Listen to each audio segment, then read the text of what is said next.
Movie की शुरुआत होती है ईयर 2007 में इराक से, जब इराक के प्रेसिडेंट बुश अमेरिका और इराक के बीच चल रहे वॉर को खत्म करने की घोषणा करते हैं, जिस वजह से दोनों देश के बीच चल रही युद्ध अब खत्म हो जाती है। लेकिन उसके बावजूद भी अमेरिका अपने 2 स्नाइपर्स को इराक भेजती है, क्योंकि अमेरिकन कंपनी का इराक में पाइपलाइंस कंस्ट्रक्शन का काम चल रहा था। हालांकि वॉर खत्म हो गया था, लेकिन दुश्मन देश में अमेरिकन वर्कर सुरक्षित नहीं थे, क्योंकि कोई था जो अभी भी उन वर्कर्स को यहाँ मार रहा था। इसलिए सार्जेंट मैथ्यूज को उसके स्पॉटर सार्जेंट आइजक के साथ यहाँ भेजा गया था। इन लोगों का काम उन्हें मारना था, जो कंस्ट्रक्शन पर काम कर रहे लोगों को मार देते हैं। दोनों तेज धूप में पत्थरों के बीच छुपकर पाइपलाइन पर नजर रखे हुए थे कि कहीं यहाँ पर कोई दुश्मन तो नहीं है। दोनों छुपकर अपना काम कर रहे थे। धीरे धीरे समय बीतता है और इन दोनों को यहाँ छिपे हुए पूरे 20 घंटे से भी ज्यादा का समय हो जाता है। घंटों तक इंतजार करने के बाद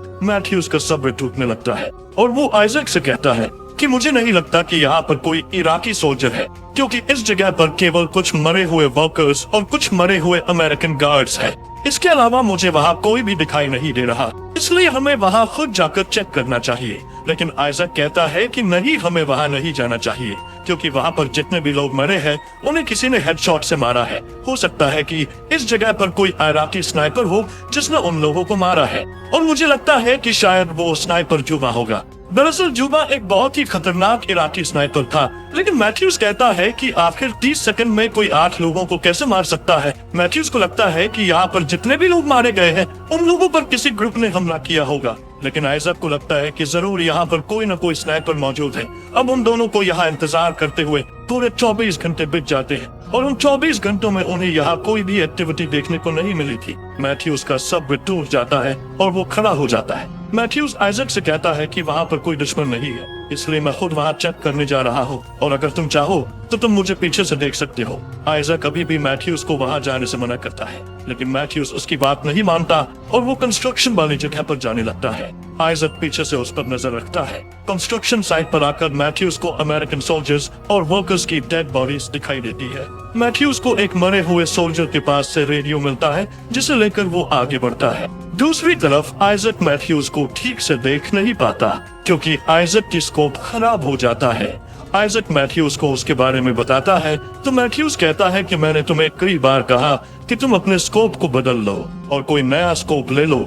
आइजक कहता है कि नहीं, ये स्कोप डीन का है और डीन इस दुनिया में नहीं है, इसलिए इस स्कोप को मैं उसकी आखिरी निशानी समझकर अपने पास रखता हूँ। दूसरी तरफ मैथ्यूज जब सारी डेड बॉडीज को चेक करता है तो उसे पता चलता है कि यहाँ पर जितने भी लोग मारे गए हैं वो सारे हेडशॉट से मारे गए हैं। मैथ्यूज जल्दी से ये बात आइजक को बताता है। आइजक कहता है कि तुम जल्दी से वहाँ से निकलो, लेकिन मैथ्यूज अभी भी वही खड़ा होता है, क्योंकि वो जानना चाहता था कि आखिर उन्हें मारा किस तरफ से गया है। लेकिन तभी मैथ्यूज को एक गोली आकर लगती है और वो नीचे गिर जाता है। मैथ्यूज आइजक को बताता है कि मुझे गोली लगी है। ये सुनकर आइजक भागकर उसके पास जाने लगता है। वो स्नाइपर आइजक पर भी गोली चलाता है, लेकिन आइजक गोली से बचने के लिए ज़िगज़ैग पोजीशन में भागता है। आइजक मैथ्यूज के पास पहुंच जाता है, लेकिन तभी एक गोली उसके पैर में लग जाती है, जिस वजह से वो घायल हो जाता है। आइजक उस स्नाइपर से बचने के लिए एक वॉल के पीछे आकर छुप जाता है, ताकि वो इसे देख न सके।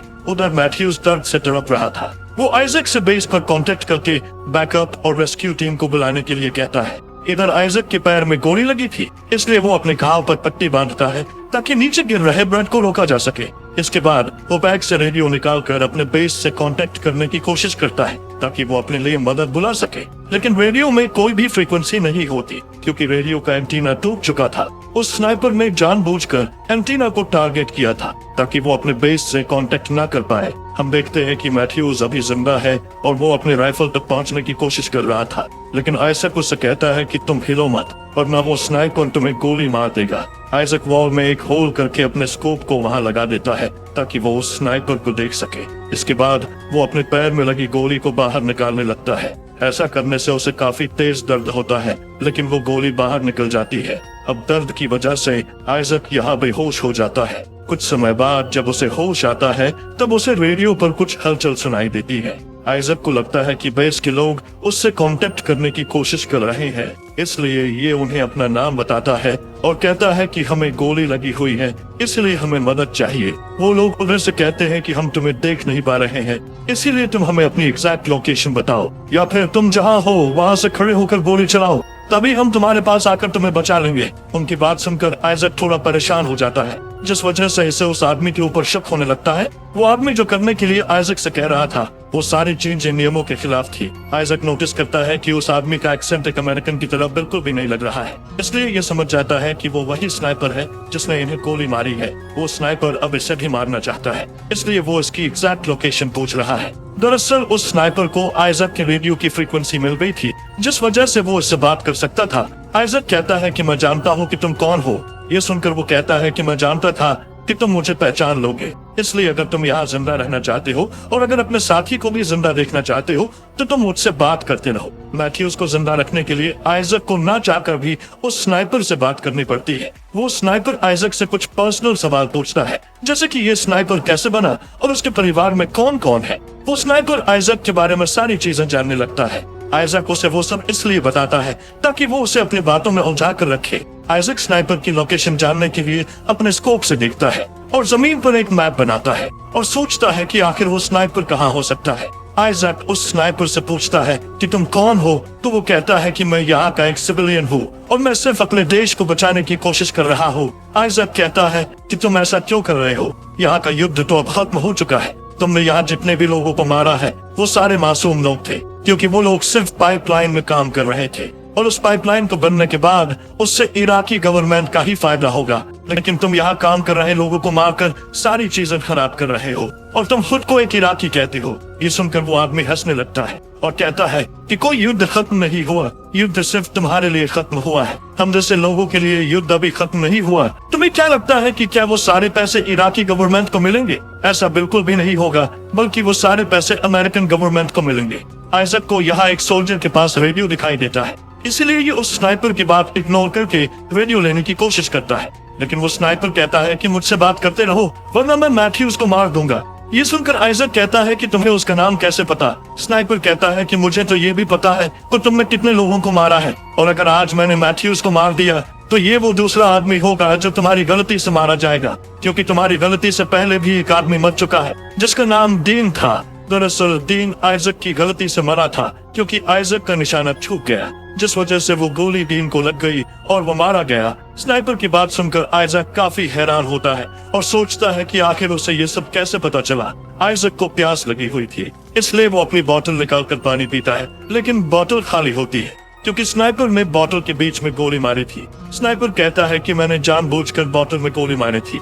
आइजक कहता है कि तुम बकवास कर रहे हो, क्योंकि कोई भी इतना सटीक निशाना नहीं लगा सकता। स्नाइपर कहता है कि मैंने तुम्हारे रेडियो को तोड़ दिया ताकि तुम अपने बेस से कांटेक्ट ना कर पाओ, और मैंने जानबूझकर तुम्हारे पैर में गोली मारी है ताकि तुम यहाँ से भाग ना पाओ। स्नाइपर कहता है कि तुम बिना पानी और इलाज की आप तड़प तड़प कर मरने वाले हो। आइजक कहता है कि तुम एक आतंकवादी हो। ये सुनकर वो आदमी हंसने लगता है और कहता है तुम लोग हमारे देश में बंदूक लेकर आते हो और हम पर गोलियां चलाते हो और तुम मुझे ही आतंकवादी बोल रहे हो। कुछ देर बाद आइजक उस स्नाइपर को देख लेता है जो कि एक बड़े से कचरे के ढेर में छिपा हुआ था, लेकिन आइजक को अभी भी स्नाइपर की एग्जैक्ट लोकेशन मालूम नहीं थी। 24 घंटे लगातार उस कचरे के ढेर में छिपे रहना और उसके बाद भी एकदम परफेक्ट निशाना लगाना, ये काम केवल जुबा ही कर सकता था। आइजक कहता है कि तुम कहीं जुबा तो नहीं। कुछ समय बाद यहाँ धूल भरी हवाएं चलने लगती है। आइजक उस चीज का फायदा उठाता है और जल्दी से एक मरे हुए सोल्जर के पास आता है। आइजक उसका बैग लेकर वापस से वॉल के पीछे आकर छिप जाता है। वापस आकर वो देखता है कि उसका स्कोप टूट गया है, जिस वजह से वो अब उस स्नाइपर को नहीं देख पाएगा। इसे यहाँ रेडियो पर कुछ हलचल सुनाई देती है। आइजक को पता चलता है कि मैथ्यूज अभी भी जिंदा है। आइजक उसे स्नाइपर की लोकेशन बताता है और वो स्नाइपर को अपनी बातों में उलझा कर रखता है ताकि मैथ्यूज अपनी राइफल तक पहुंच जाए। मैथ्यूज के पास एक एम्बलम था जो एक शीशे की तरह काम करता है, इसलिए वो उस एम्बलम से कचरे के ढेर की तरफ देखता है। साथ में ही वो रेंगते हुए अपने राइफल को लेने की कोशिश करता है, स्नाइपर आइजक को बताता है कि पहले वो बगदाद में एक टीचर हुआ करता था, लेकिन एक दिन अमेरिकन के हमले से स्कूल के सारे बच्चे मारे गए, इसलिए तब से उसने अमेरिकी सेना से बदला लेने का फैसला किया। इस जगह पर तेज हवा की वजह से काफी धूल उड़ रहे थे, जिस वजह से वो स्नाइपर आइजक को देख नहीं पाता। मौका पाकर मैथ्यूज अपनी राइफल तक पहुंच जाता है और राइफल से वो उस स्नाइपर पर फायर करता है, लेकिन राइफल रिलोड करते समय वो स्नाइपर इसे गोली मार देता है। गोली सीधा मैथ्यूज के कंधे पर लगती है। जान बचाने के लिए वो आइजक की तरफ जाने लगता है। मैथ्यूज आइजक के पास पहुंच पाता कि उससे पहले वो स्नाइपर उसके सिर पर गोली मारता है, जिस वजह से मैथ्यूज की यहाँ पर मौत हो जाती है।